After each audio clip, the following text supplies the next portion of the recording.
Welcome to Made with Love, where we have the joy to be able to share with you recipes made with love in our Good Housekeeping Institute Pastel Perfection Kitchen. I'm Meike Beck, the Cookery Director of Good Housekeeping, and I can't wait to share with you a lemon and pistachio meringue layer cake. Yes, it sounds complicated, but have no fear, it is really easy to achieve. That's my best kind of pudding, impressive, but without too much effort. And I'll be answering some tricky questions from our readers, but don't worry, the answers aren't tricky, but with a little know-how, you are guaranteed to get really good results. The first stage of this recipe is toasting our nuts. It might seem irrelevant, and if you're short of time, do jack in that step, but it does help bring out their flavor. We are going to be using pistachios. This is your bog standard pistachio kernel. Actually, not very bog standard, they're an expensive nut. But I've gone very fancy today with some Iranian pistachio kernels. The ones from Sicily and Iran are the most expensive, but you see the difference in colour. Look how bright green they are. Slithered, but these are equally as good. So we're going to toast them in an oven for about 10 minutes just to get the oils warm and to bring a little bit of colour to them, and it will help boost their flavour. Okay, our nuts are nice and toasty. Oh, get out of the way. Not the chosen ones this time.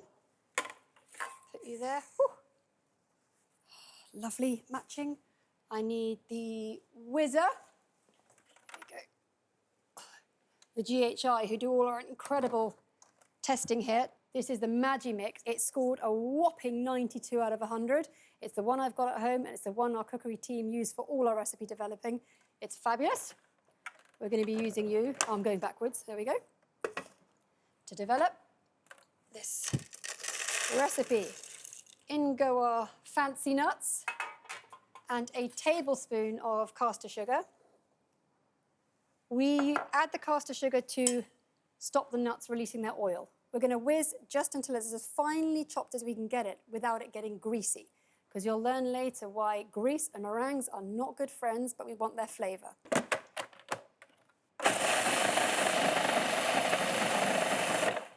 Perfect, that's as fine as I dare to go. On to meringue. And yes, I like to bake with matching myself to this wonderful gadget. This is the KitchenAid. It is one of my favourites, and no surprise, it's been tested by our Good Housekeeping Institute and has scored a huge 97 out of 100. I'd like to know what those 3 points are dropped, but I can't find a fault with it. I've got one. It's lasted me all of my married life, which is 15 years, so pretty impressive. You can use a handheld electric whisk. You need a little bit more power, and I would really not bother attempt doing it by hand. It just takes too much time, too much effort. Now we get into fun facts about meringue. Older eggs are better, because actually what you're trying to do is you're trying to agitate the proteins in the egg white, and you're trying to encourage them to create long strands, which will ultimately trap the air in a meringue. So older is slightly better. You can tell an egg is old by, well, the best before date on the box is helpful, but also by laying it in water. If it lays like that, horizontally, it's completely fresh. If it goes on its point, like that on the bottom of the bowl, it is getting older. If it floats, bin it. We're going to be making a French meringue. Now, highly important, and a big area for problems in meringues is underbeating these badgers before you start adding the sugar.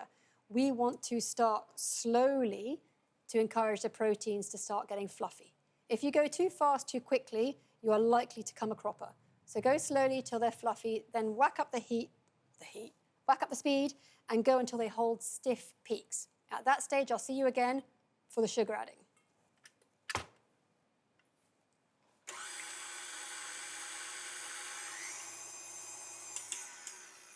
You see, we've gone fluffy now. We've started irritating the proteins in the egg whites.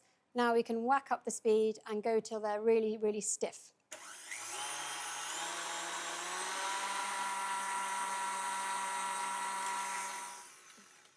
You'd be amazed how often we're asked what a stiff peak is, and you can forget when you bake a lot that maybe people don't know what that is. A stiff peak is when the egg white, it's going to be said, holds its shape completely. It's nearly there, it's getting a bit fluffy, and we're probably good to start adding adding the sugar slowly. This is another vital stage. You want to go slowly to help it to dissolve and to start building that meringue. So once I'm convinced this is at hard peak, then we slowly start adding the sugar, spoonful by spoonful.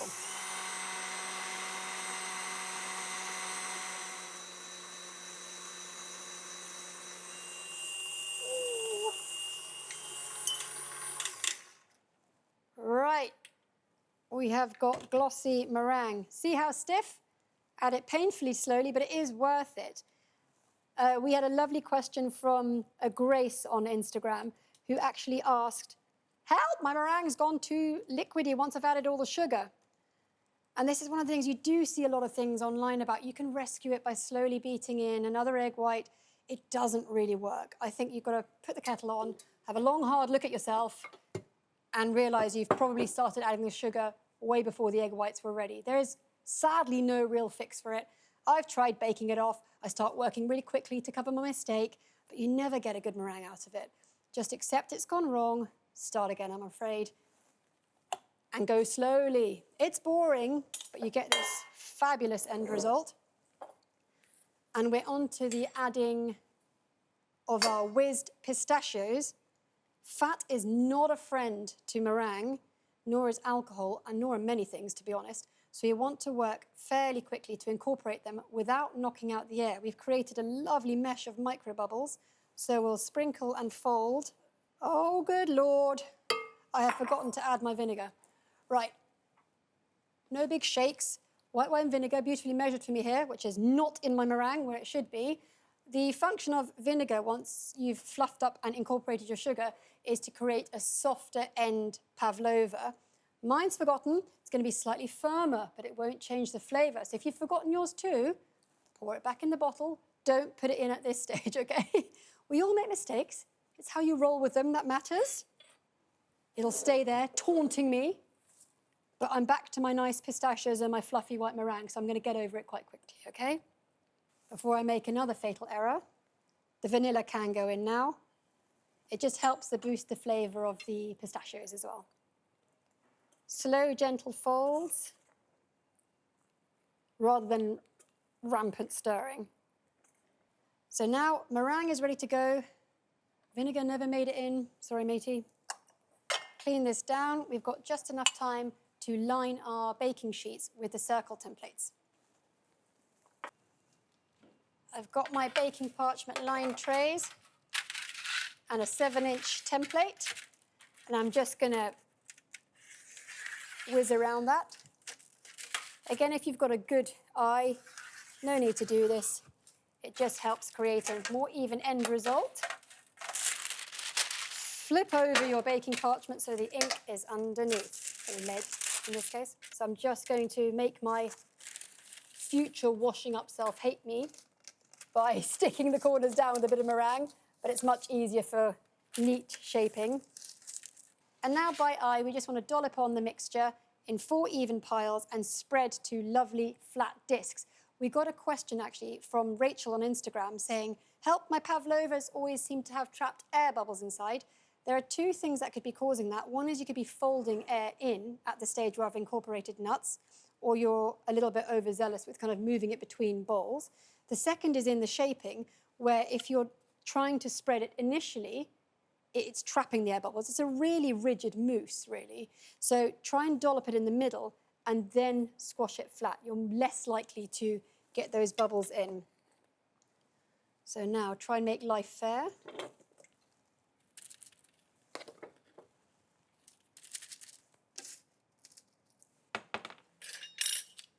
And you can see here they're all mounded in the middle rather than just dolloped around, in which case they would encapsulate air. And then we gently smooth out within the templates.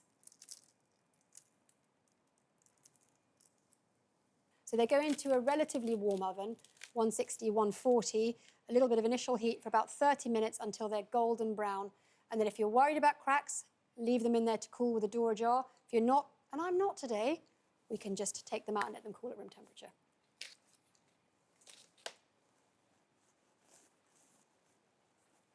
So our meringue discs are cooked, and I've carefully transferred them to a wire rack to cool. Onto the filling. We've got a lovely elderflower cream, and we're going to have got lemon curd and the leftover pistachios from earlier. And very helpfully, another fantastic GHI gadget. This one, 94 out of 100. Fabulous. If you're going to invest in anything, it's always worth checking out the website first because they're quite expensive purchases, so make them good ones. We're going to whip this and the elderflower cordial just until it holds soft peaks. If you've gone too far, and we all do, take our eyes off the ball, have a little chat, your cream's turned to butter, just add a little bit of cold milk. You'll bring it back.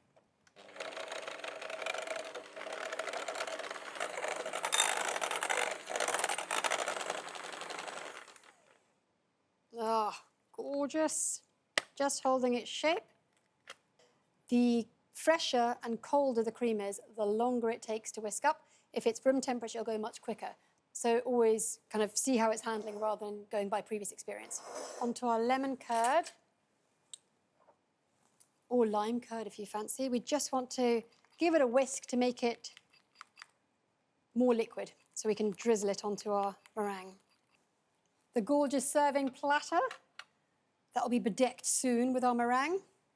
So we're going to start off with a little bit of our cream onto here. That'll help it, prevent it from slipping and sliding all over the shop later. And then you can slowly, actually, which one's the least? You want to save the prettiest one for the top. Let's put the most crackled one there. There we go. They're going to be fairly soft because of the fat from the nuts. But it doesn't matter, it'll taste just as good. So I'm going to put a quarter of our cream over there.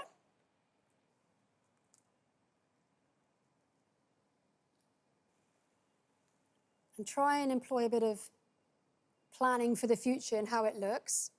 Yes, you want it to taste nice, but you feast with your eyes first. It's a little bit over the edges for all portions.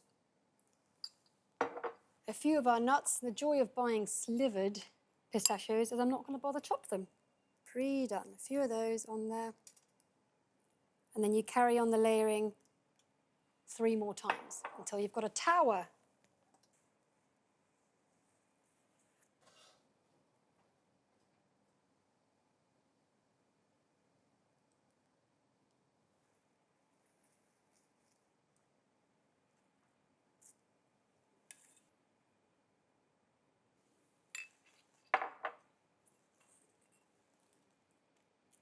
Now onto the final layer.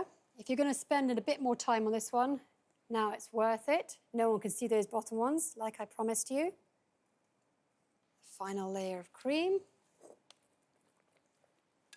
Being an octopus would be helpful now.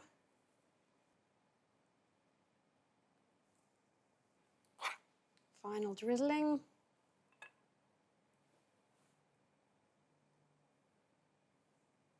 And enjoy your amazing pistachio and lemon meringue tower. That is as easy to make as it is to eat. I promised you an easy centerpiece pudding, and I hope I've delivered. It's a lovely one for kids to help with. That is, if you trust food that kids have made. My boys love helping with this one.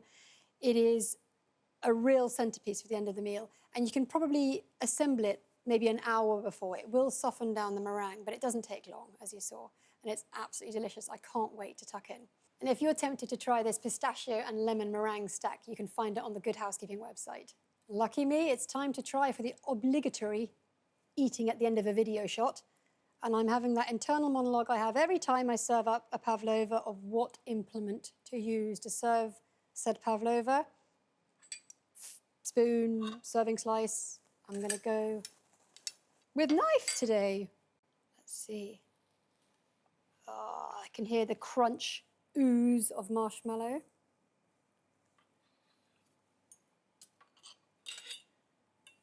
Now let's see what we've got. Oh, yes, please. Would have been a bit softer had I remembered the white wine vinegar. Let it go, no one knows. Look at those layers. Here we go. Oh, it's really good. That's incredibly good. Just another one to make sure. I had so much fun making that pavlova for you all. I hope you did too. And remember, you can go onto the Good Housekeeping website if you want to try it at home. It really is worth it. I very much hope you will join me again for another Made with Love episode soon.